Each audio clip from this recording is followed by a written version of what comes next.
Hello po, si Miss Mobs po ulit. Andito po tayo ngayon sa Whistler Village. Ayan, dito sa Barangay Marinig, Cabuyao, Laguna. Site update po tayo sa ating subdivision. Ayan, may mga nakatayo na po tayo. And ginagawa na rin po yung bandang sa likuran. Ayan. So ito po ay yung mga townhouses dito sa Whistler. Ayan.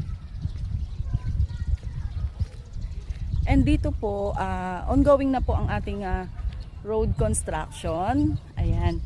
And kung makikita nyo po sa bandang area na yan, zoom ko po, ayan.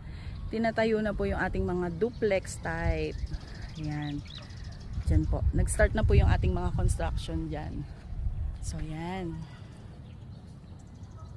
Ayan. And mamaya po ipapakita ko po sa inyo yung pinaka entrance po natin doon na meron na pong signage ng ating Whistler Village. Ayan. Punta po tayo doon.